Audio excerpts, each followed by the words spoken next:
It's another swing and a miss for Caitlyn Collins. Katie Roo! Katie Roo! Roo has gotten used to the swing and a miss. Matter of fact, I don't think she has made contact with success since being demoted to primetime at CNN. Well, KC, don't you mean promoted? No. If you're working at CNN, it is definitely a demotion. If you're working at CNN, that means you have applied to every single opening in the mainstream media. You weren't good enough to land a show at MSNBC. You weren't qualified to work at the New York Times. You didn't have enough Jedi power to work for the Star Trek virgin Mike Freeman at USA Today. So you accepted a role at the dump where media careers go to die. CNN, the Cemetery News Network. So many media careers have been buried by working at CNN. The donut diva Brian Stelter, Donnie Lemon, the dude that magnified his feet on that Zoom meeting so his size was deceiving while he spanked the wanker. What was his name? Jeffrey Toobin. Chris Licht, former president at CNN, known for being a proficient bongo licker. Chris Wallace. Who's talking to Chris Wallace? Yeah, they had to change the name of that show because they couldn't find guests willing to talk to him.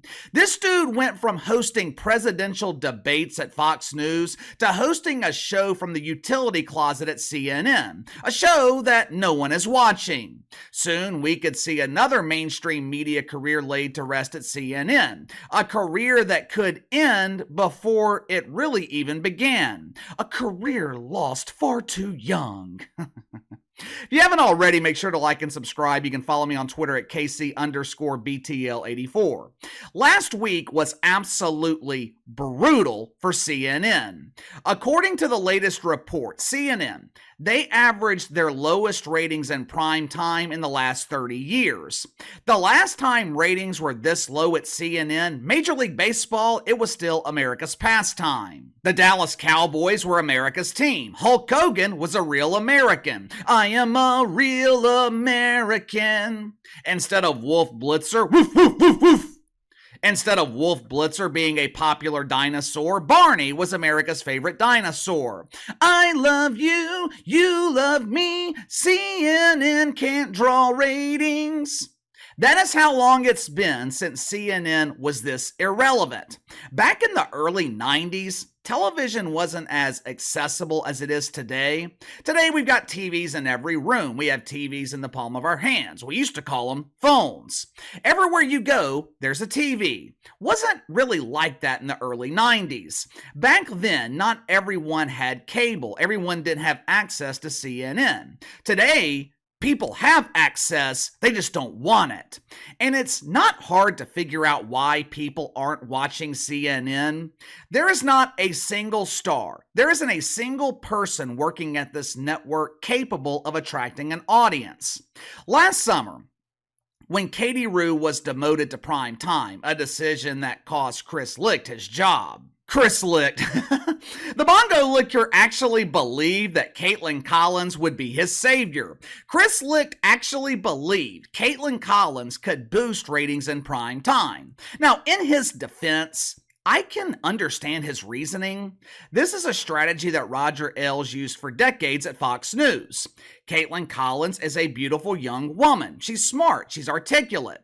I'm sure Chris Licht thought lonely men would tune in every night drooling as they watched Katie Roo. But there was just one problem, one tiny problem. Actually, there were two problems. One, Katie Roo is a beautiful woman until she opens her mouth and starts talking. Two, when her mouth is closed and lonely men get the opportunity to appreciate her radiance, that opportunity is lost because Caitlyn Collins never smiles.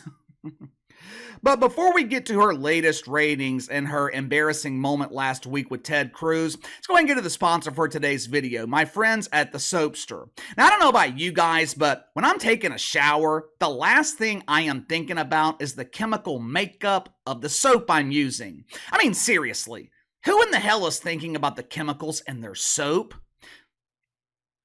Well, we probably should, because a lot of soaps on the market, they are full of chemicals, which is why it's important to use soap from trusted companies like the Soapster. All of his soaps, they are made using the old-fashioned cold process method with natural ingredients and in small batches to keep the highest quality.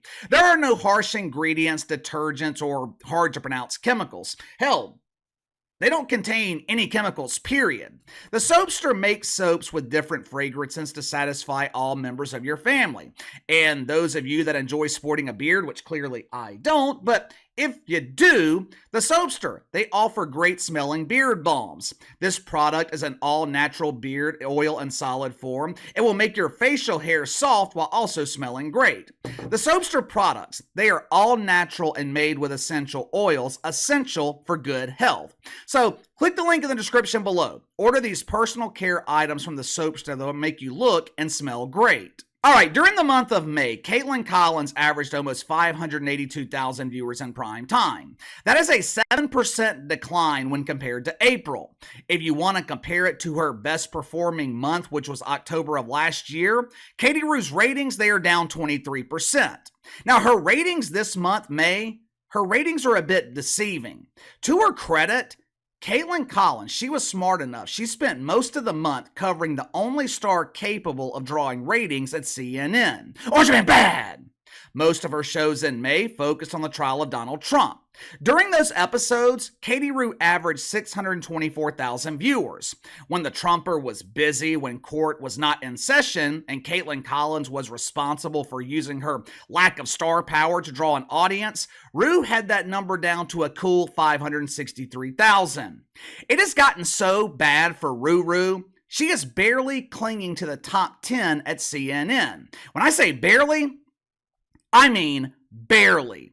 Wallace Chrissy, he is creeping up on Rue in the ratings. A guy who has a plot prepared in an actual cemetery. He is damn near outperforming Caitlyn Collins. Things have gotten so bad for Rue, Wolf Blitzer is outperforming her. Jake the Bongo Tapper. Someone named Fareed Zakaria, who hosts something called Fareed Zakaria GPS. It's a fascinating show where CNN utilizes the technology of a GPS in a failed attempt to locate an audience. That bullshit is outperforming Caitlyn Collins. On the surface, it doesn't really make sense, right? Most of these dudes beating Rue, they are knocking on heaven's door. In a few years, Chris Wallace, he could be sharing a room in the nursing home with our fearless leader, John Biden. Wolf Blitzer is 76 years old. In Wolf years, that's like... Hell, the only people older than Wolf are John Biden and Methuselah. How are these old men outperforming a beautiful young woman like Caitlyn Collins? I really have no idea. To be perfectly honest with you, if you gave me the option of watching Caitlyn Collins or Wolf Blitzer, Andy Cooper, or Chris Wallace, well, I would probably choose to go blind, but if I had to make a choice, I am definitely choosing Caitlyn Collins. But like I said earlier, I think part of the reason that Katie Rue struggles is because of situations like last week. Last week, Katie Rue invited Ted Cruz on her show to talk about the election. First of all, why in the hell is Ted Cruz wasting his valuable time appearing on CNN? Well, Casey, maybe he's trying to reach Democratic voters. Maybe he's trying to reach a new audience. Yeah, CNN is doing the same thing. Hell, CNN, they are just trying to reach an audience. I don't know why Ted Cruz wasted his time appearing on this dump with Caitlyn Collins, but he appeared last week to debate one of the preferred topics at Woke United Methodist. Caitlyn Collins didn't waste any time asking Ted Cruz an important question. The question that impacts all Americans. The question that everyone is begging to be answered. Will you, Senator Cruz, accept the results of this election? Why do they keep asking this question? Last I checked, the election, it's in November. What is that, 5 months away? How can Ted Cruz accept the result of an election that hasn't happened yet? That would be like Stephen A. Smith asking Kyrie Irving if he accepted the result of the NBA Finals. Kyrie, do you accept the result of the NBA Finals? We haven't started them yet. And by the way, the earth is flat. This is one of those gotcha questions that gives a stiffy to those in the mainstream media who are still capable of that achievement. Obviously, most of the dudes at CNN, they have aged out of that demo, but this is a gotcha question. If Ted Cruz answers yes, he's locked into the answer no matter what happens. If he says no, Caitlyn Collins will accuse him of being an election denier.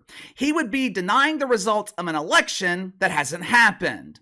Luckily, being the veteran politician that he is, Ted Cruz, he was far too smart for Katie's bullshit. As a result, he proceeded to humiliate Rue on her own show. Watch for yourself. Will you certify the election results? I think that's actually a ridiculous question. It's a yes or no question, though. No, it's not. Let me explain why it's a ridiculous question. It's not a question. You've ever asked a Democrat that? Of course. What Democrat? But what Democrats? Hold on a second. What Democrats challenge it? What Democrats? I know. I've been down this road many times. So you're asking, will you promise no matter what to agree an election is illegitimate regardless of what happens? So my question for you again, free and fair election, will you accept the results regardless of who wins? Look, if the Democrats win, I will accept the result, but I'm not going to ignore fraud regardless of what happens. Was there fraud in 2020?